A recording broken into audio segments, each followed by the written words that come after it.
Now that you've seen every kind of operation involved with radical expressions, I wanted to throw out a couple more multiplication examples that are a little more complex than simple, simple radical times a radical. Both of the terms in this expression have a coefficient. We have 4 root 5 times 2 root 10. But remember, everything right here is being multiplied by each other. So it's 4 times root 5 times 2 times root 10. So what we do in this case is the coefficients, the numbers 4 and 2 that are already simplified outside of the radical, they get multiplied. So I'm just going to do a 4 times 2. That's going to give me 8.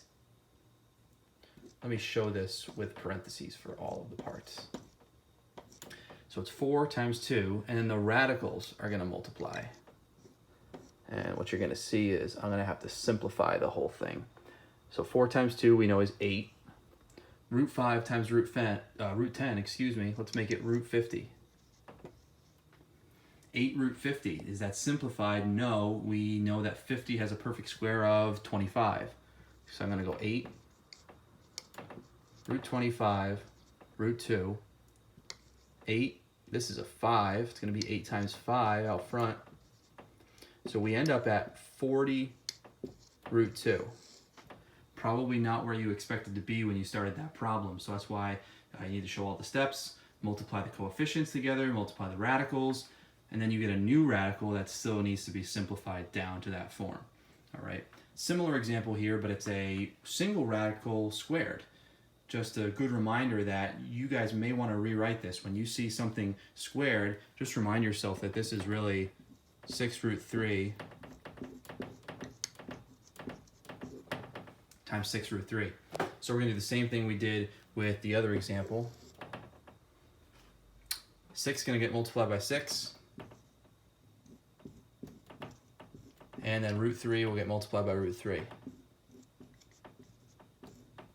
6 times 6. Anytime we have a radical times itself, that always produces the number which is underneath the radical.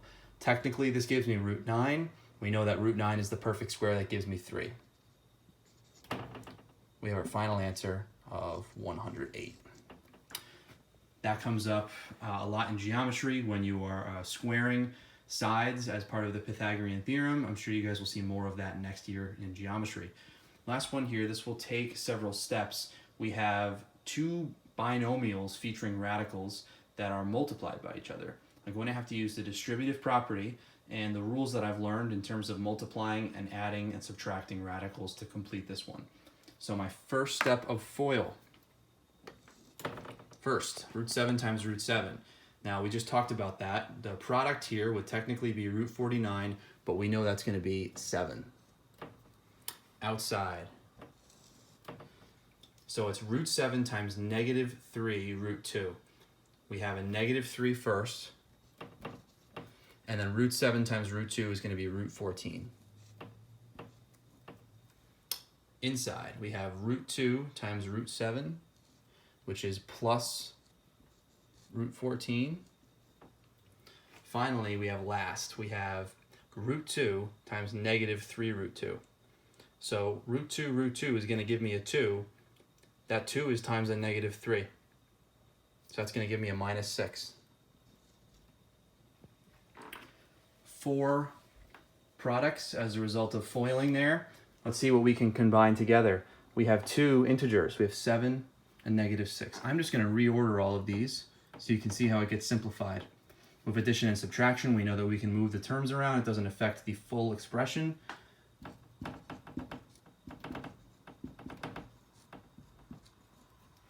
So 7 minus 6 is 1. Negative 3 root 14 plus 1 root 14. This has a implied coefficient of 1 in front here. It's going to leave me at negative 2 root 14. And that is simplified. A little Algebra 2 preview.